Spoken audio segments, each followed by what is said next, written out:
Por supuesto que estamos aprendiendo en este camino. Los caminos son eso, dar un paso hacia adelante, otro hacia atrás, rectificar, aprender, contrastar. Hay que estar abiertos a dar un paso atrás o a modificar o a cambiar de opinión según la información que se tenga, según la profundidad que se va alcanzando y según los conocimientos que vamos aportando entre todos.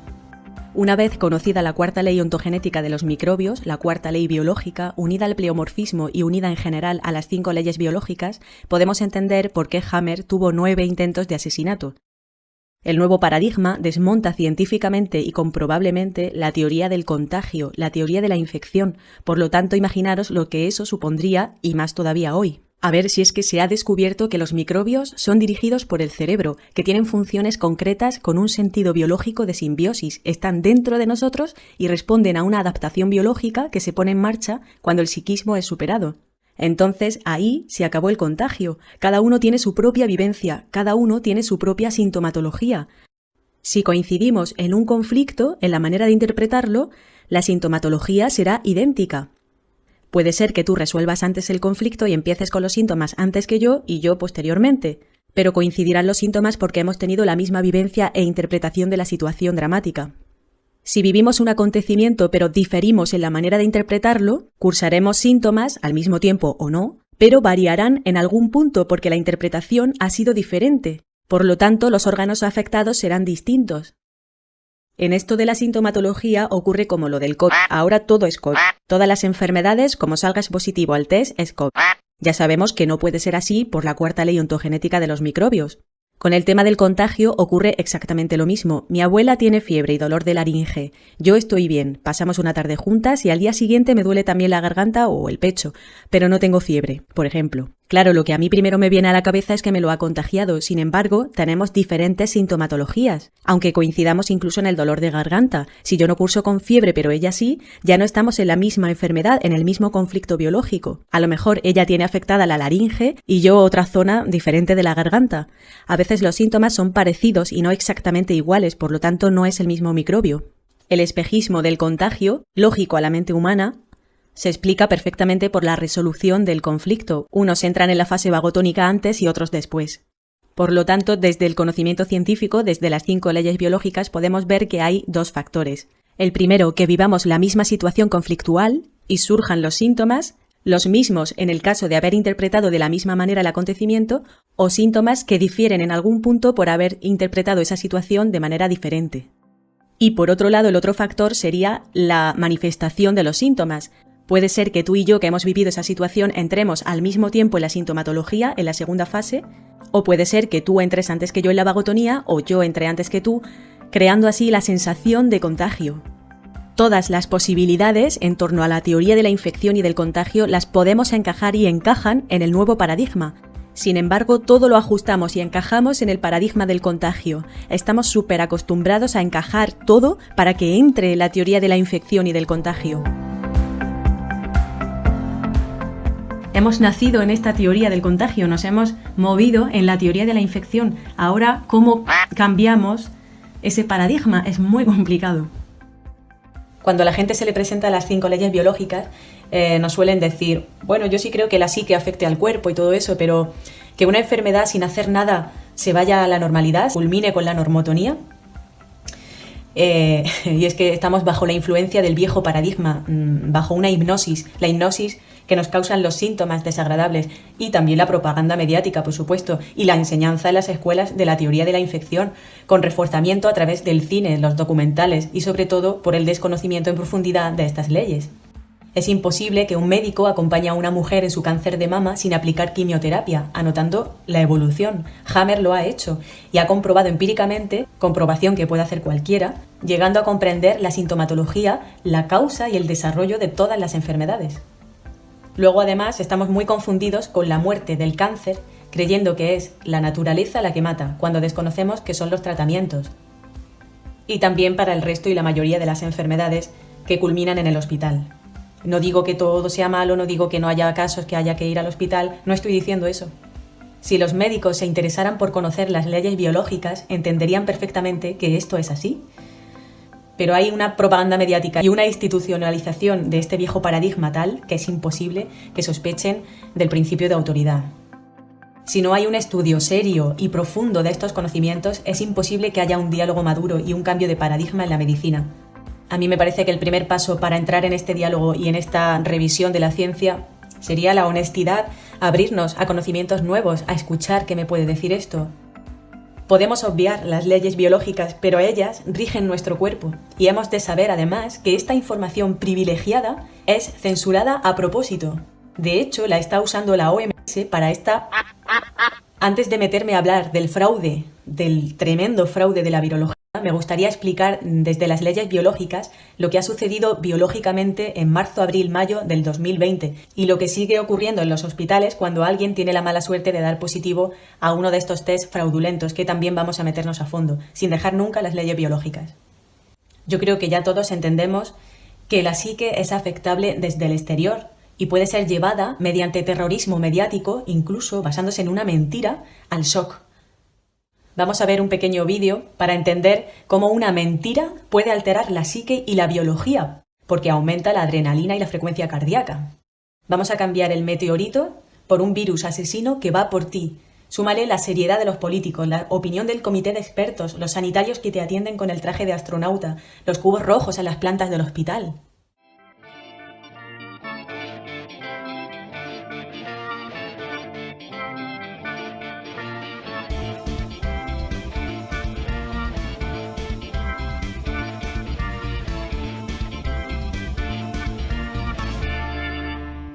Adelante. Permiso, ¿don César? ¿Cómo está? ¿Cómo le va? ¿Cómo está? ¿Me permite sus documentos, por favor? Sí, aquí, el currículum. Bien. Ingeniero comercial. Así es. Perfecto. ¿Licencia a conducir la tiene al día? Sí, al día. Ya, perfecto. ¿Usted está más o menos claro cuáles son los propósitos de nuestra empresa? ¿Algún problema? Bueno, principalmente... ¿Tuvo algún problema al llegar acá ahora? No. Porque estamos un poquito... Madre. Perfecto. Aquí están las... Cuidado. ¿Sí? Ah, perfecto. Mire.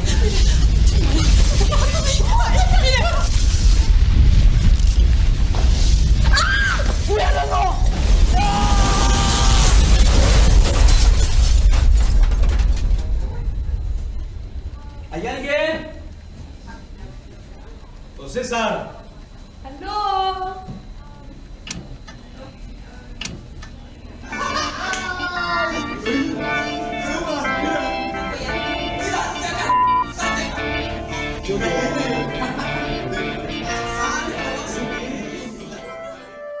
Hay gente que trabaja en los hospitales que puede entender incluso las leyes biológicas, verlas sensatas, pero luego siempre les queda la realidad aplastante para decir, pero esto que ha ocurrido jamás lo habíamos visto. Colapso de gente, muertes en los hospitales, etc. Eso nunca lo habíamos visto. Y claro, es que hasta ahora no había habido una...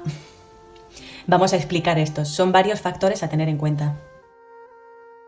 Por un lado, el terrorismo mediático, la prensa sensacionalista financiada. Eso afecta en el sentido de que cualquier síntoma que tengas ahora, que siempre ha habido síntomas de toda la vida, ahora te vas a cagar y te vas a ir corriendo al hospital a hacerte el test, cuando antes no había tanto hipocondriaquismo.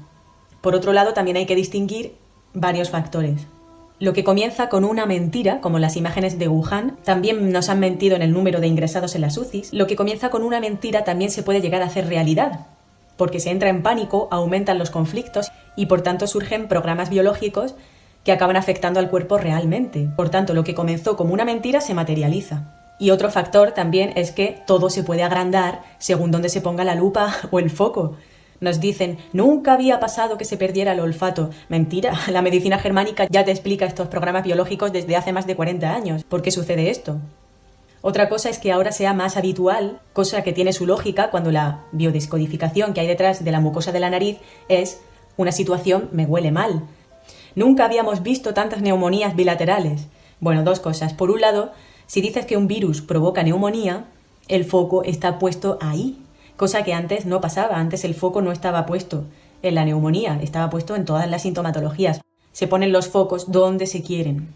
Por tanto, todo el mundo va a mirar ahí, por tanto, nunca antes se había visto así. Ahora estamos centrados y recentrados en el pulmón. Y otra cosa que también es cierta es que ahora se están afectando más los pulmones que antes. Sí, eso es verdad. Pero no surge de la naturaleza, sino que es algo provocado. Y vamos a ver cómo la OMS, conocedora de la medicina germánica, está ayudando para que esto suceda. En primer lugar, la OMS ha sido provocadora de conflictos mediante la potenciación brutal de la idea de un virus mundial contagioso que puede producirnos asfixia. ¿Quién no se acuerda con esto? Recordemos además que este virus no ha sido aislado ni purificado por la metodología científica correcta. La OMS ha puesto en práctica las leyes biológicas como buenos conocedores que son de ellas, creándonos un shock, algo que fue traumático e inesperado. Cuando el shock tiene la connotación tal como el enemigo está por entrar, lo que nos puede sugerir la idea de un virus, se afectan los bronquios, tiene su explicación y su sentido biológico. También podemos hacer otro shock del tipo miedo a morir, donde se afectan los alveolos pulmonares. O también tener miedo de que algún ser querido para mí muera. Por un lado se potencian esa sintomatología de las vías respiratorias. Y por otro lado estaban las afectaciones de las vías respiratorias de toda la vida, que ha habido siempre. Si estas personas en la fase sintomática van al hospital porque hay una con síntomas como asma, bronquitis, pulmonía, neumonía bilateral o no, o con una simple gripe, y dan positivo a estos test fraudulentos, son aislados inmediatamente. Y esto es lo que hay que remarcar. Esta es realmente el aislamiento.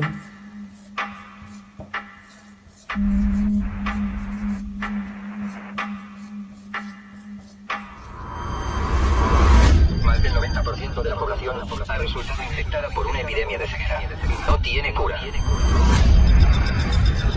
Conciudadanos, dada la gravedad de la situación, nuestra única solución es el aislamiento.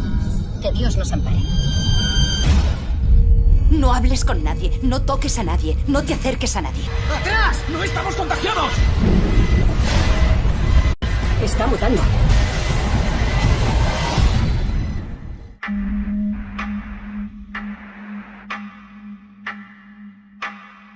Nunca antes se había aislado a un paciente por tener gripe, neumonía, pulmonía, asma o cualquier otro síntoma por dar positivo a unos test que sabemos son falsos.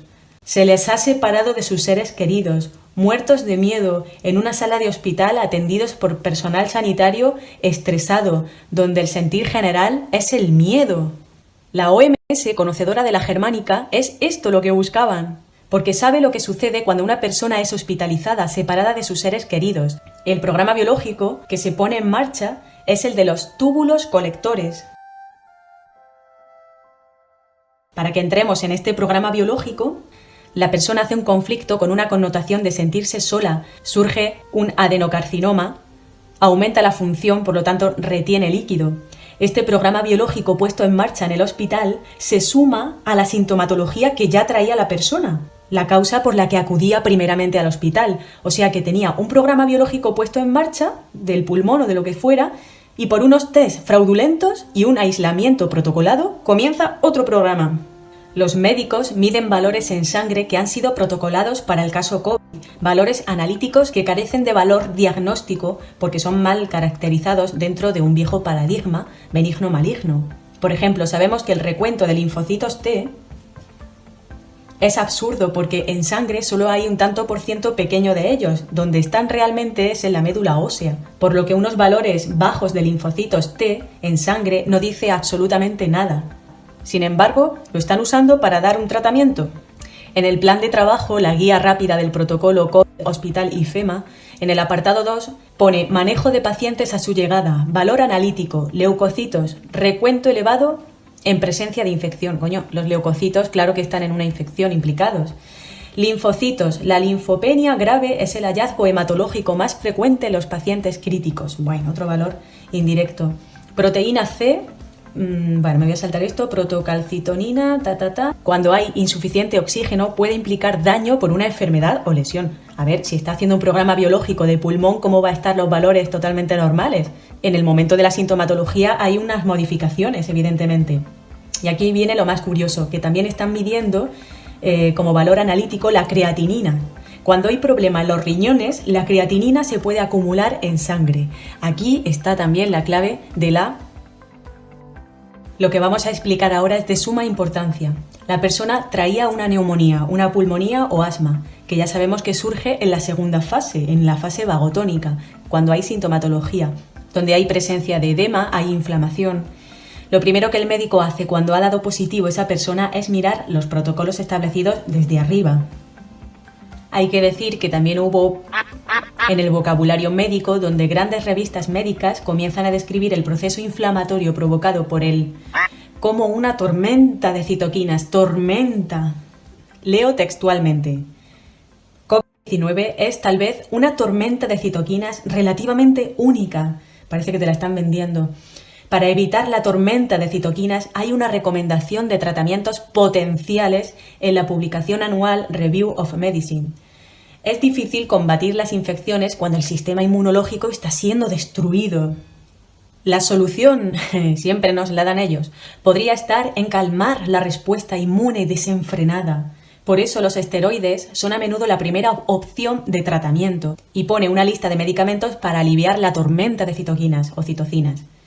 Agrega que es importante que los médicos desarrollen un plan de tratamiento para atacar tanto la fuerte tormenta de citoquinas como la infección viral que la causó.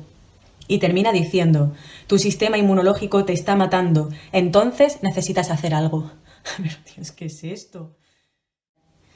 Entonces, a esta neumonía, que surge en la segunda fase de un programa biológico, en vagotonía, si da positivo a estos test, inmediatamente la persona es aislada, se siente sola, abandonada de sus seres queridos, de golpe fuera de ambiente, lucha por la existencia, por sobrevivir. En este sentir, la persona automáticamente comienza a hacer un programa biológico que afecta a los túbulos colectores. Absorbe la mayor cantidad de agua posible, excreta poca agua, retiene agua, urea y creatinina. Se orina poco.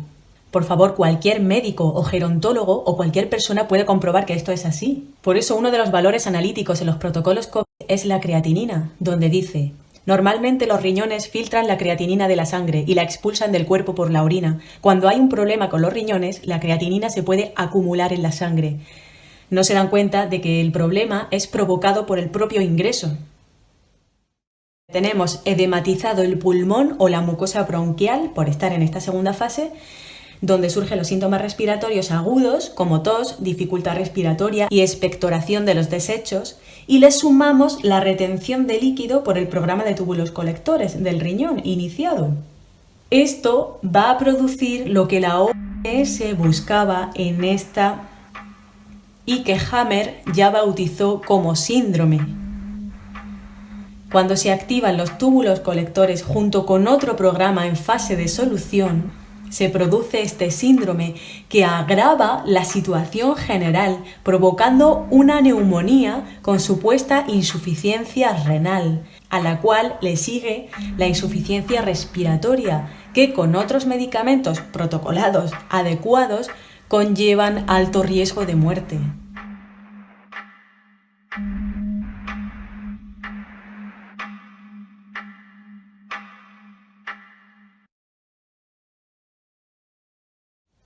Entonces tenemos edematizada esta zona en un conflicto relacionado con el pulmón o con los bronquios, y por otro lado vamos a estar reteniendo líquidos, estamos en fase activa donde se están afectando los túbulos colectores renales que retienen líquido. Es decir, edema, retención de líquido, aumento de retención de líquido. Esta doble retención de líquido va a causar un gran edema porque está ocurriendo esto.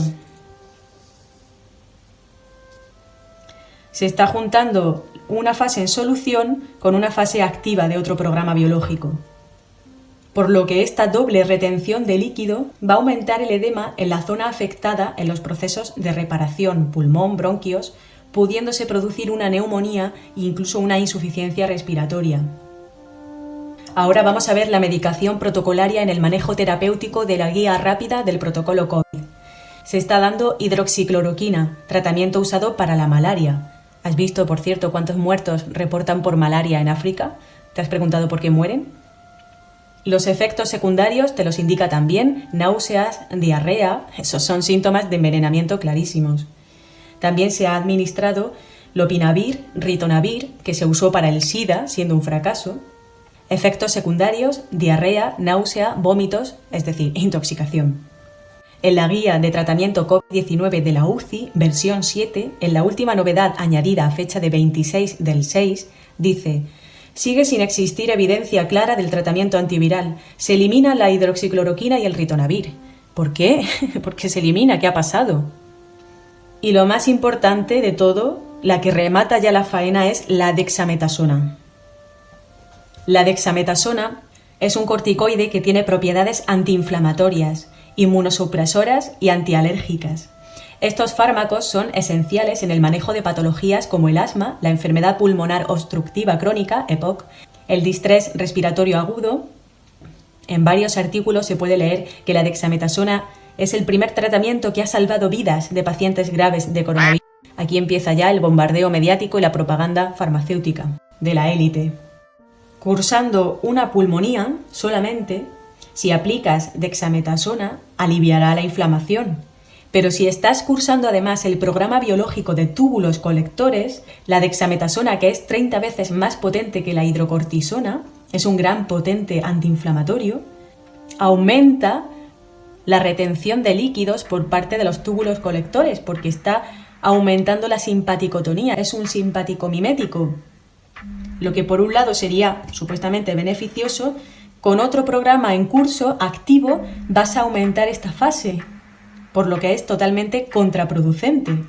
Vas a aumentar la retención de líquido, es decir, vas a aumentar el edema en las zonas de reparación, pudiendo incluso provocar esa sensación de asfixia.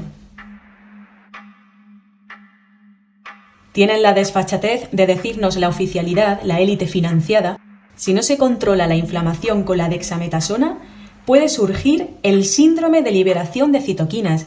Es que han cogido hasta el mismo nombre, síndrome de liberación de citoquinas. Se puede tener más cara. La dexametasona es un potente simpaticotónico. Lo que estás creyendo aliviar, como es la inflamación de los bronquios o del pulmón, si la persona está en simpaticotonía por la retención de líquidos que se acumula en las zonas edematizadas y en el cerebro, la persona puede entrar en un estado realmente grave. El paciente empieza a respirar peor por el gran acúmulo de agua en los bronquios, pudiendo crear la sensación, como hemos dicho, de asfixia, insuficiencia respiratoria. Los valores se alteran, esos valores que están midiendo. Ahora ya el resto termina de rematarlos: posición de cúbito prono, respiradores o intubación, mayores dosis de fármacos, histeria por parte del personal sanitario creyendo que es un virus que está provocando todo este cuadro clínico que ya se les va de las manos, por lo que se dan mayores dosis de fármacos, sedantes, midazolam, ya lo sabemos todo esto lo que ha sucedido, y la persona finalmente muere sola, con unos protocolos asesinos, con la mejor intención del mundo por parte del médico, pero murió por un virus que jamás existió. No hay derecho a esto. Y además esto no ha terminado, van a sacar nuevas mutaciones según les convenga, poniendo en práctica estos protocolos. Además ahora ya que ha pasado todo esto, estamos mucho más versados en el tema. Estamos hablando de que familiares nuestros y personas allegadas sean aisladas por estos protocolos de muerte y finalmente tengan que morir o ser asesinadas y además solas. Esto es gravísimo. Así que cuidado con estas élites asesinas generadoras de shocks, conocedoras de la germánica, porque van a seguir usando estos conocimientos para el genocidio, quitándonos la energía, la luz, creando nuevas cepas que van a por ti. Todos son generadores de shock, generadores de contenido dramático, potenciando el aislamiento. Todo eso genera conflicto biológico y sintomatología, que no tendría por qué tener problema porque son adaptaciones biológicas, pero llevadas esas sintomatologías a un hospital es muy peligroso. Los programas biológicos de la naturaleza están ahí para ayudarnos, pero maltratados pueden acabar con nuestra vida. Los programas biológicos deberían de surgir en nuestra vida, en la naturaleza, de manera natural, no ser provocados como están haciendo. Me parece fundamental acompañar a las personas que se puedan sentir más solas, a los ancianos, para impedir que hagan estos conflictos de túbulos colectores cuando encima haya una política de miedo mediática en auge, para evitar que se le complique la sintomatología que se ha tenido toda la vida, una neumonía en un anciano súper normal, pero si la aislamos, si se siente solo, se va a agravar. Por supuesto que hay una pandemia, Por supuesto que esto es un plus que antes no había. Ahora las sintomatologías de toda la vida, por estos test fraudulentos, se puede acabar en un hospital donde ya estamos en manos de la OMS. Por eso decimos que sí, realmente nunca se ha visto esto, porque las enfermedades de toda la vida han sido potenciadas por el aislamiento, empeorando los cuadros clínicos. Recordando también que esto ha sido a nivel mundial por la globalización del terrorismo mediático. La afectación de la psique la tenemos en cada casa, en cada televisor y móvil, bombardeando continuamente.